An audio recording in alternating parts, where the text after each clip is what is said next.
afternoon. Today is the 3rd of March, 2016. It's about 5:17 p.m. in the afternoon, and this is the excuse me, Streets and Sidewalks Committee. To my left is Councilman Brock Heath, and to my right is Councilwoman Ellen Sneed, and I'm Bob Phillips, the chair. Here today, we're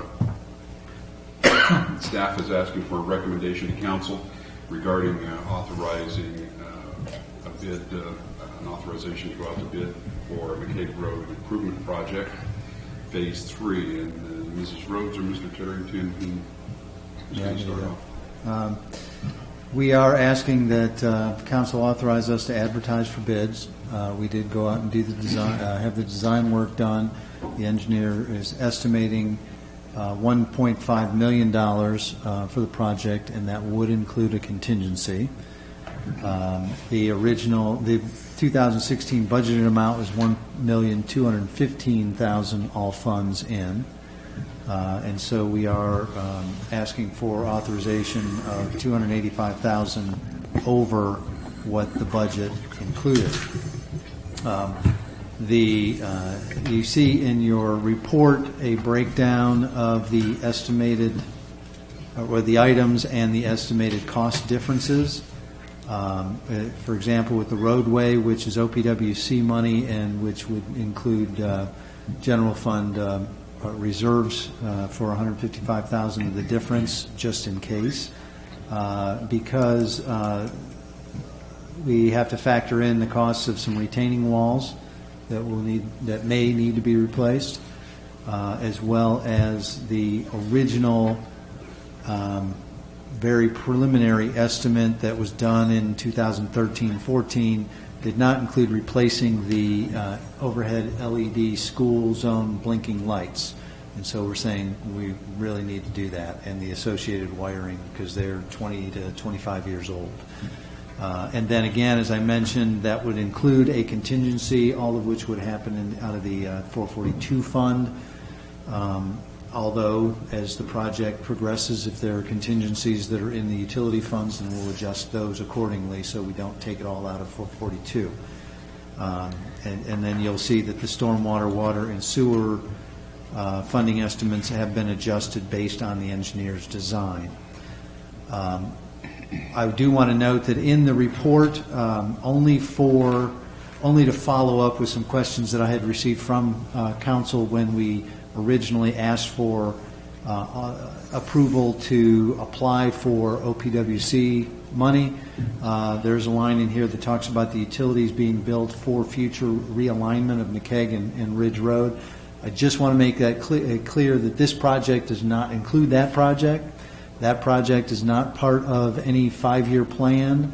We're not under design work. We're not contemplating that at all. Well, all we're saying is that just to be responsible and look in the future, if that were ever to happen for whatever reason, a lot of other things would have to fall into place, including accommodating the needs of the recreation programs and the ball fields that are there, for one, among many other things. But what we made sure was, when the engineer designed this project, that it was set up so that in the future we wouldn't have to rip up the middle of McCaig Road. The utilities would be such that there could be an easy and seamless connection in the event of a realignment. So just want to make that clear. This has nothing to do with realigning that intersection, but the design work here was done with the possibility in mind at a very future date. We are not asking for emergency. And I know it's not part of this project, but it is mentioned in there. Can you very briefly, or Mrs. Rhodes, very briefly describe any potential envisioned realignment, how that would physically look, or how that's going to maybe? There were some, I believe, some preliminary drawings done years ago. It's been talked about a couple of times before. It was not pursued because of other issues. We would want to examine the safety factors of straightening that into a T intersection versus the multiple stop sign intersection that it is now. We would also need to be very sensitive to the fact that the ball fields across the street from Haywood Elementary School are heavily used. Those are the only fields in that area. So anything that we did, we would have to factor in the cost of relocating at least one of those fields. The last very preliminary design that had been done would have had to eliminate one of those fields. The other field would have been able to remain. So, in essence, what would have happened is the Ridge Road would have shifted to the east. Northern part Northern east of the intersection would be shifted to the east.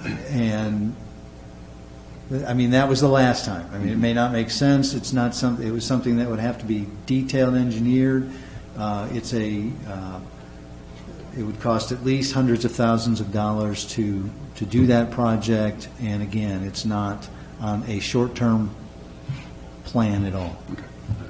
I just hadn't seen that, so I was just, what was the past vision or some little detail on it? The unencumbered balances, do you have any idea on 442 what it is? 442, I don't have the exact numbers. That's one of those pay-it-forward projects because we do receive the grant funds as reimbursements. It is also one, though, that ties back to transfers from the general fund.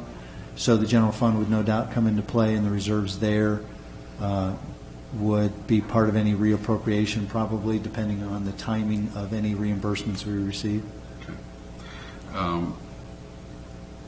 And the last sentence in the background above the cost estimates, sufficient funds are available within the various fund balances provided a future reappropriation will need to be authorized? Yes. And that's just to say that, we have the balances, but the budget doesn't reflect the total amount yet. Gotcha. Just to give you a heads up for the whole council, we do still have some other reappropriations that do have to occur, and so this would be part of them, such as the arena project and reappropriating that. Treasure Island, not any additional money, but just because of 2015 versus 16 carryover. Again, that's not a cost difference, it's just a timing issue. And there are several other ones, so Mr. Frigge is working on one, or will be working on one, and it'll include this, assuming that you approve it. Okay, very good. I didn't have any other questions. Just a general question, since you mentioned the school zone signage. Because that's a part of the road, is that our responsibility? The school district bears no part of responsibility for paying for signage, or? It's ours. Because it's part of the we are road. the owners of Okay. that. I Similar just was to, curious. North Market Street, I think in the last couple of years we relocated school zone signs or installed new ones that are actually solar powered, and those are ours to maintain. Okay, I just was curious, that's all. Yeah, that's the question I had too, is the school zone signals, they're old and not working correctly, or they're old, they're just working, old. they're just old? Well, they're working. They're just the older technology. They're not LED. They're the wiring that's holding them and the electrical lines are all old. And since we're doing the rest of the project, we ought to update them now. Replace them with old would look, Right. I don't think it would fit in. Are they expensive? No, they're still the overhead. They're what, 40,000? Not quite that much, Yeah, but right. $40,000 in that area for the whole, for all of them? both Yeah. sets. Yeah. That's a few bucks, I mean. It is. But every 20, 25 years, I guess that's not too bad. Yeah, right. It's pretty good for a light. That's all the questions I had. Thank you. Mr. Mayor, do you have any comments? Thank you. Anybody else have any questions for staff coming from you or anything? Okay. And this, again, is not emergency. So what is your feeling on this matter? Yep, move forward. All right, then it's unanimous that the committee recommends moving forward as recommended by the staff report.